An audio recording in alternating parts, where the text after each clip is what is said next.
Hello YouTube reloaders. Thanks for watching. Hornady Loader here. My standard disclaimer, I am not an employee of Hornady Manufacturing, nor do I have any interest, financially or otherwise, in the sale of Hornady products. I've been reloading for almost 35 years, and for the last 20 years I've been using Hornady equipment almost exclusively, hence the name Hornady Loader. The Hornady logo is a registered trademark of Hornady Manufacturing, Grand Island, Nebraska. Today's video will be an examination of the Hornady Case Prep Trio. Essentially, it's a small case with a high torque, low speed motor that drives 3 attachment points for your case prep tools. These are threaded 832, which is a standard for case prep tools. Most any manufacturer's tools will work in it as long as they're threaded for 832.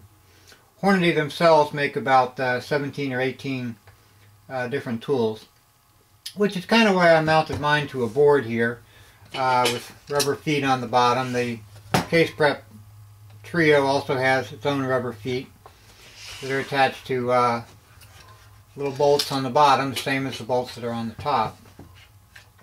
I've mounted mine to a board so that I could add a storage center for all of my case prep tools.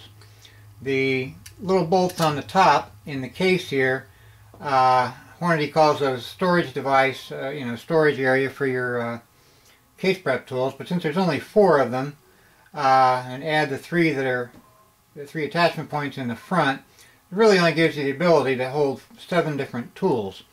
Now Hornady makes 17 or 18 different tools for the thing, so I went ahead and made my own little storage center because I just can't store everything on the Case Prep Trio itself. It'd be nice if they had, maybe 9 or 10 little bolts on each side, and then you could store everything, but they don't. The motor is driven by a AC adapter. It's a 12 volt 1 amp adapter.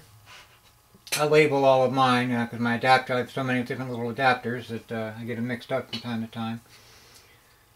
At any rate, the motor itself, the on-off switch is right here on the back. Motor itself is very quiet, not very distracting. The only complaint I really have about the Case Prep Trio is the Trio part. It only has 3 attachment points for case prep tools. Now normally when I'm doing case prep, after trimming, I'm going to want to chamfer and deburr the neck. I'm going to want to clean the neck out with a neck brush. I'm going to want to clean the primer pocket. If I'm using military brass, I'm going to need to ream the primer pockets to get rid of that crimp. And I like to run it through a primer pocket uniformer to make sure the primer pockets are all the same depth. So that's 6 different steps. 3 for the neck and 3 for the primer pocket. So essentially what you'll have to do is run your cases through the Case Prep Trio twice. And what I do is on the first pass, I will attach the deburr and chamfer tools. Get my tools out here.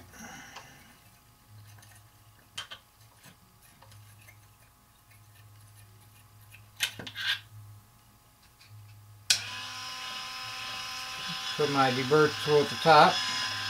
I just turn it on and let them screw themselves in. You have to be kind of careful when you do that not to cut yourself on the cutters.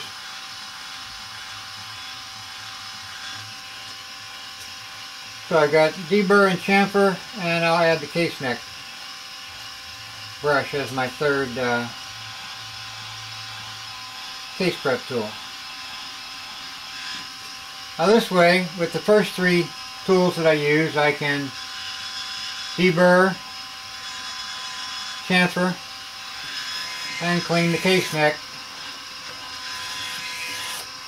and then go on to the next case and do all 50 or 100 cases or however many I'm doing through that set of 3 tools. Then I'll remove these.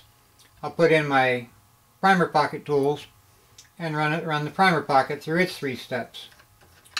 So it would have been nice to have a case prep sextuplet, if you will, that had 6 tools on it. It's kind of like the Power Case Prep Center.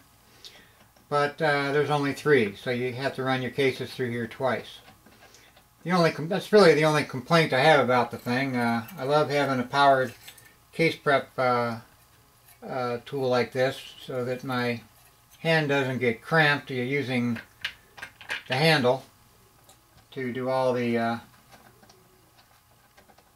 deburring, chamfering, neck cleaning, so on and so forth. And that way you have to run your tools through 6 times, you know, one for each operation. So having 3 is better than having only 1, but not as good as 6. That's really my only complaint with it. Other than that, it makes a great companion to the Camlock case trimmer. You can use that for your trimming, then run right over here to your other case prep operations.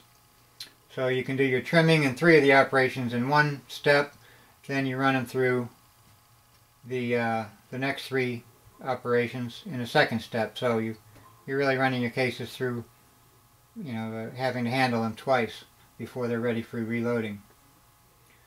It's a really nice tool.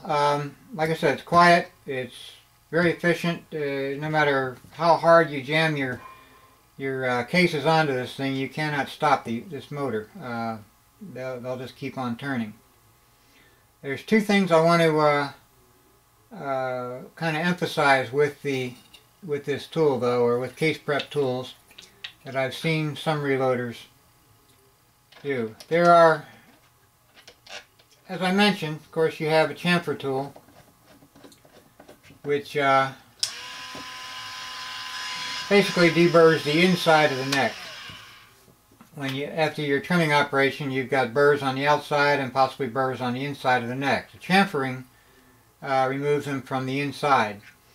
Now, when deburring and chamfering, you don't want to jam this thing on there and really bevel it down. You're not trying to create a knife edge on the edge of your neck here.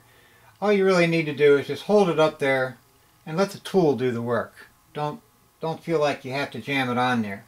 On the inside of the neck, a slight bevel is fine. In fact, that'll help you with seating a bullet. But on the outside, you don't need to bevel it on the outside. Like I said, you're not trying to create a knife edge on the edge of that neck. Just hold the tool up to the deburr tool and allow it to get rid of the burrs, and don't go any further.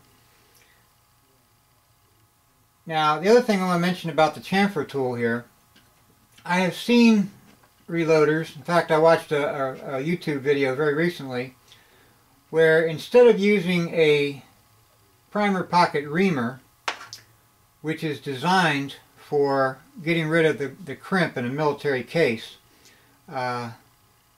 they actually used the chamfer tool. They held the primer pocket up to the chamfer tool to do their decrimping, or getting rid of the crimp. That's a bad idea. What you end up doing, since this thing is really not designed for getting rid of the crimp on a military brass, what you end up doing is creating a bevel on the inside of your primer pocket. And it does 2 things to you. One, it gives you less material on the case to actually hold the primer in. And 2, it gives a channel for debris to get in underneath that primer and possibly foul your ammo or your powder, or otherwise get things that shouldn't be in the case.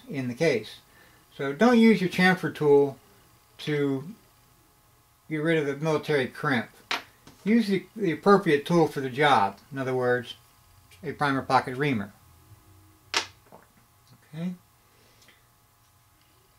The other thing I wanted to talk about quickly was the primer pocket uniforming tool. The uniforming tool has a collet around it with a set screw. Now, the purpose for the collet is to set the depth of your primer pocket uniforming reamer. Okay, what you do is you put your case on the end here, loosen the set screw, and then adjust it so that it's just touching the bottom of the head of the case, and then retighten the set screw. what that'll do is that'll set the depth properly. You want to take a case that has a proper, a cleaned and sized primer pocket, and use that as your guide, so that all the primer pockets on all your cases end up the same depth. Okay, so make sure you set the depth properly with this, using a good case before you start using the uniforming tool.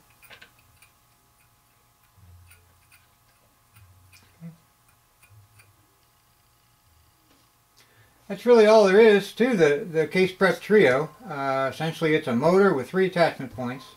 Like I said, it's a very good companion item to the Camlock case trimmer, and it works very well.